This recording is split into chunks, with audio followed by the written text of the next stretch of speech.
नमस्कार, मैं हूं आपके साथ नम्रता शर्मा।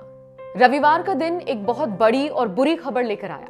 खबर दिग्गज गायिका लता मंगेशकर से जुड़ी हुई थी। स्वर कोकिला, स्वर साम्राज्ञी अब हमारे बीच नहीं रही। 92 साल की उम्र में लता मंगेशकर ने मुंबई के कैंडी ब्रीच अस्पताल में आखिरी सांसें ली और उसके बाद से ही पूरा देश गम के माहौल में डूबा हुआ है। जो तस्वीरें सामने आई, जिस तरीके से लोगों ने उन्हें श्रद्धांजलि दी, हर आमो खास उनकी याद में किस तरीके से डूबा हुआ नजर आया, उसकी एक एक अपडेट हमने आपको दी।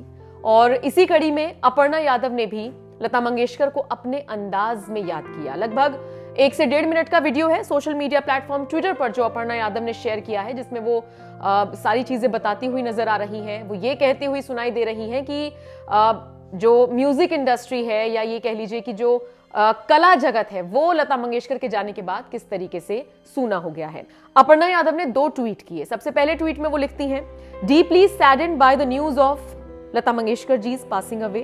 She enriched our lives for decades with her soulful voice. She leaves behind a huge legacy of songs which will be treasured for generations to come.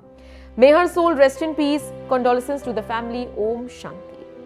इसके बाद अपर्णा ने अपना एक वीडियो शेयर किया और उसके साथ उन्होंने लिखा, स्वर साम्राज्ञी भारत रत्न लता मंगेशकर जी का निधन कला जगत के साथ साथ पूरे देश के लिए अपूर्णीय क्षति है। ईश्वर उनकी आत्मा को शांति प्रदान करे और उनके परिवार को ये दुख सहन करने की क्षमता दे। ओम शांति। इसके साथ उन्होंने हाथ जोड़ने वाली इमोजी बनाए और आगे #लता दीदी लिखा।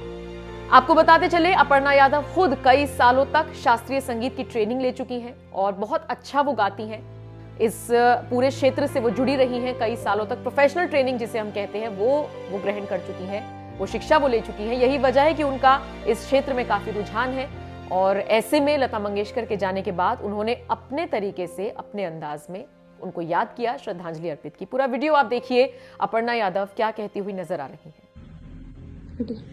नमस्ते, मैं हूं अपर्णा यादव और आज 6 फरवरी 2022 हम सभी भारतीयों के लिए, खासतौर से संगीत प्रेमियों के लिए, पूरे विश्व में एक बहुत मुझे लगता है दुख भरा दिन है, क्योंकि हमारे बीच में परम आदरणीय भारत रत्न से विभूषित स्वर सम्राज्ञी पार्श्व गायिका आदरणीय लता दीदी हमारे बीच में आज नहीं है।